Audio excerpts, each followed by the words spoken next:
Global skill development mission में आपका स्वागत है। आईडी सिलेक्टर की सबसे बड़ी प्रॉब्लम ये है कि हम केवल एक ही एलिमेंट पे और एक ही बार उसका प्रयोग करते हैं रूल्स के अकॉर्डिंग। लेकिन ऐसी स्थितियों में हमें जब कोई फॉर्मेटिंग बार बार अलग अलग टैग्स पे लगानी हो तो उसके लिए हम क्लास सिलेक्टर का प्रयोग कर सकते हैं। इसके लिए हम क्लासेस डिफाइन करते हैं और जिस एलिमेंट पे हम वो फॉर्मेटिंग स्टाइल चाहते हैं उसको उस पर्टिकुलर क्लास के साथ रिलेट करते हैं। आइए इसको हम समझते हैं अच्छी तरह से। यहाँ पर हमारे पास क्लास सिलेक्टर की जानकारी दी गई है। क्लास सिलेक्टर का प्रयोग भी हम सिलेक्शन के लिए ही करेंगे, लेकिन इसमें एक से अधिक एलिमेंट्स पे हम इसको अप्लाई कर सकते हैं। क्लास बनाने के लिए अब आपको डॉट का इस्तेमाल करना पड़ता है। क्लास बनाने के लिए आप नाम के आगे डॉट का प्रयोग करें, जबकि हम आईडी के आगे हैशटैग का प्रयोग कर रहे हैं। तो यहाँ पे डॉट का प्रयोग करके STY के नाम से मैंने एक क्लास डिफाइन की है। STY क्लास का नाम है। इसके पश्चात हमने कुछ रूल्स को यहाँ पे ब्लॉक में डिफाइन किया है। कर्ली ब्रेसेस ओपन और क्लोज करने के अंतर्गत हमने काफी सारे रूल्स फॉलो किए हैं, जैसे कलर येलो है, टेक्स्ट अलाइनमेंट सेंटर है और बैकग्राउंड कलर रेड है। जब हम इसे अप्लाई करना चाहते हैं तो उसको अप्लाई करने के लिए हमें केवल उस पर्टिकुलर एलिमेंट या पर्टिकुलर टैग को इस क्लास के साथ रिलेट करना होता है। रिलेट करने के लिए हमें उस एलिमेंट या टैग का नाम इस क्लास को अप्लाई करना है, उस क्लास का नाम उस पर्टिकुलर टैग के साथ रिलेट करना होता है। जैसे यहाँ पे STY हमने P के साथ भी रिलेट किया है और H1 के साथ भी रिलेट किया है। इसको अच्छी तरह से समझने के लिए आइए हम 52.css.html प्रोग्राम को समझते हैं। यहाँ हमारे पास 52.css.html के नाम से एक फाइल उपलब्ध है। लेफ्ट साइड पे हमने उसे ब्राउजर में खोला हुआ है और राइट हैंड साइड पे हमने उसे नोटपैड++ में खोला हुआ है, जो कि हमारा टेक्स्ट एडिटर है। आइए देखते हैं किस प्रकार हम स्टाइल क्लास को प्रयोग कर सकते हैं।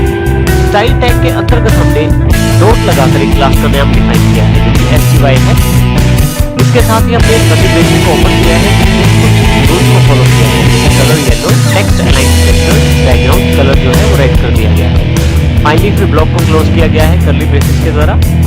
अब ये हमारे पास क्लास तैयार हुई है जिसका नाम STY है और फाइनली स्टाइल टैग को क्लोज कर दिया गया है। बॉडी के अंतर्गत जिस एलिमेंट पे हम ये रूल फॉलो करवाना चाहते हैं उसे इस क्लास के साथ रिलेट करना पड़ेगा।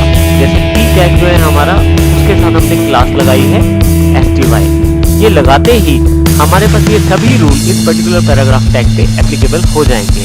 इसी तरह से H1 पे भी हमने सेम क्लास को यूज किया है। CSS में आईडी और क्लास में सबसे बड़ा फर्क ये है कि आईडी जो है वो एक बार प्रयोग किया जाता है और एक ही एलिमेंट के लिए प्रयोग किया जाता है, जबकि CSS में क्लास का प्रयोग एक से अधिक एलिमेंट्स में कई बार किया जा सकता है और अलग अलग एलिमेंट्स में भी किया जा सकता है।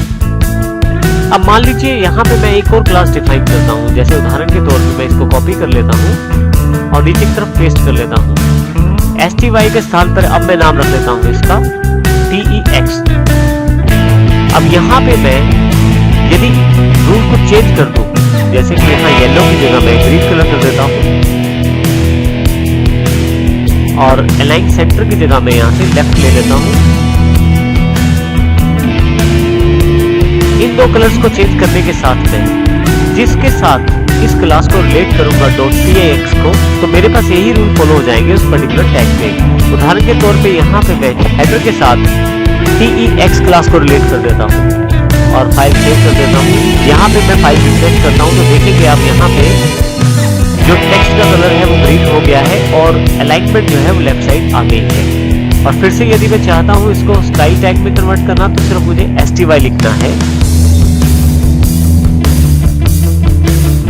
फाइल को सेव करना है और फिर से यहाँ पे रिफ्रेश करना है। आप देखेंगे कि इस प्रकार कितनी आसानी से एक से अधिक स्टाइल्स को भी मैं अलग अलग टैग्स से इंप्लीमेंट करके देख सकता हूँ और आसानी से उनको चेंज कर सकता हूँ। तो इस प्रकार आप क्लास सिलेक्टर्स का प्रयोग कर सकते हैं और आईडी और क्लास में जो फर्क है उसको जरूर ध्यान रखिए। आईडी एक पर्टिकुलर एलिमेंट में केवल एक बार प्रयोग किया जाता है, लेकिन क्लास एक से अधिक एलिमेंट्स पे या अलग अलग एलिमेंट्स पे प्रयोग की जा सकती है एक साथ। आइए थोड़ा सा प्रोग्राम को मॉडिफाई करते हैं। हमने यहाँ पे क्लास आईडी दोनों को प्रयोग किया है। यहाँ पे अब आप देखेंगे STY क्लास वहीं पे है और एक #T के नाम से मैंने एक आईडी जनरेट किया है। इसमें लगभग सेम प्रॉपर्टीज में थोड़ी सी प्रॉपर्टीज में चेंज कर देता हूँ और यहाँ पे जो कलर रेड है बैकग्राउंड का इसे मैं यहाँ से ग्रीन कर देता हूँ। अब मैं इसको सेव कर लेता हूँ। आप देखेंगे कि अभी इस आईडी को कहीं भी यूज नहीं किया गया, तो जैसे ही पेज को रिफ्रेश करूंगा तो कोई भी फर्क आपको दिखाई नहीं देगा। मैंने नीचे 2 टैग और प्रयोग किए हैं, P और H1 दोबारा। तो आइए इसमें मैं अब थोड़ा सा आईडी का प्रयोग करना चाहता हूं, तो यहाँ पे मैं सिर्फ आईडी लिखूंगा इक्वल T और इसको मैं डबल कोट में लिख दूंगा। सेव कर देता हूँ इस फाइल को, रिफ्रेश करता हूँ। आप देखेंगे जो T का रूल है वो हमारे इस P टैग पे अप्लाई हो गया है।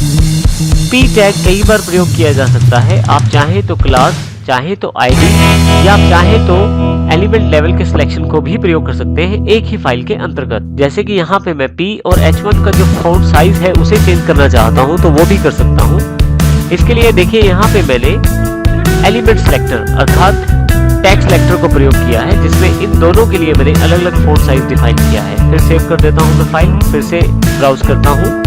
आप देखेंगे कि यहाँ पे अब जो नया फॉन्ट साइज है वो अप्लाई हो गया है। तो इस प्रकार आप सभी स्टाइल्स का मिक्सचर भी प्रयोग कर सकते हैं, जिसमें क्लास को प्रयोग किया जा सकता है, आईडी को, एलिमेंट सिलेक्टर को और स्टाइल टैग को भी प्रयोग किया जा सकता है।